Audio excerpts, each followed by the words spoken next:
ഭഗവാൻ ശ്രീകൃഷ്ണന്റെ ഹൃദയം ഇപ്പോഴും ജീവിച്ചിരിക്കുന്നു എന്ന് പറഞ്ഞാൽ നിങ്ങൾക്ക് വിശ്വാസമാകുമോ? കൃഷ്ണ ഭഗവാന്റെ അന്ത്യം കുറിച്ച അമ്പ് എങ്ങനെയുണ്ടായി എന്ന് നിങ്ങൾക്കറിയണ്ടേ? ദ്വാപരയുഗത്തിന്റെ അന്ത്യം മടുത്തുകൊണ്ടിരുന്നു. ഭൂമിയിൽ ധർമ്മം വിജയിച്ചിരുന്നെങ്കിലും യാദവ വംശത്തിന്റെ ക്ഷയം ആരംഭിച്ചു. ദ്വാരക നഗരം സമുദ്രത്തിന്റെ തീരത്ത് സ്വർണ്ണ മണ്ഡപങ്ങളോടും രത്നഹാരങ്ങളോടും കൂടി തിളങ്ങി നിന്നു. പക്ഷെ അകത്തൊരു അശാന്തി നിറഞ്ഞിരുന്നു. ഒരു ദിവസം സാമ്പാൻ, അതായത് കൃഷ്ണന്റെ മകൻ, തന്റെ സുഹൃത്തുക്കളോടൊപ്പം ഒരു തമാശയ്ക്ക് മുതിർന്നു.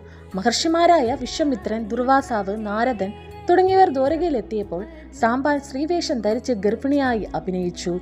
അവരുടെ മുന്നിൽ വന്ന് ചോദിച്ചു, മഹാത്മാക്കളെ, എനിക്ക് ഗർഭമുണ്ടോ? ജനിക്കുന്നത് ആണോ പെണ്ണോ? മഹർഷിമാർക്ക് കോപം വന്നു. ദുർവാസാവ് ഉറക്കി ശപിച്ചു, നീ ഒരു ഇരുമ്പ് മുസൂലം, അതായത് ഇരുമ്പുലക്ക് പ്രസവിക്കും. ആ മുസൂലം മുഴുവൻ യാദവ വംശത്തിന്റെ നാശത്തിന് കാരണമാകും. പിറ്റേ ദിവസം സാമ്പാന്റെ വയറ്റിൽ നിന്ന് ഒരു കറുത്ത ഇരുമ്പ് മുസൂലം പുറത്തു വന്നു.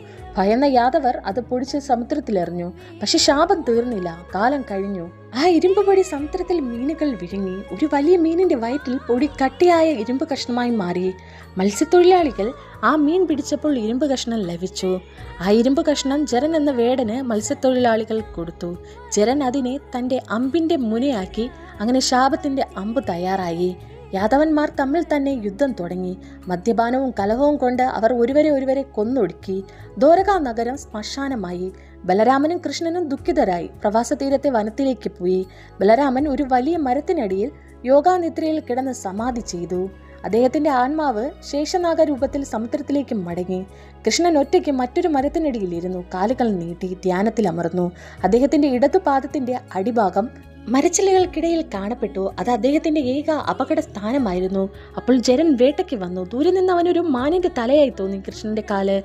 കൃഷ്ണ ഭഗവാന്റെ കാലിലേക്ക് ജരൻ അമ്പെയ്തോ ഇല്ലയോ അറിയാൻ എന്നെ ഫോളോ ചെയ്ത് കൂടെ കൂടൂ. എൻ്റെ വീഡിയോ ഇഷ്ടമായാൽ ലൈക്ക് ചെയ്യൂ, ഷെയർ ചെയ്യൂ, കമൻറ്റ് ചെയ്യാൻ മറക്കരുത്.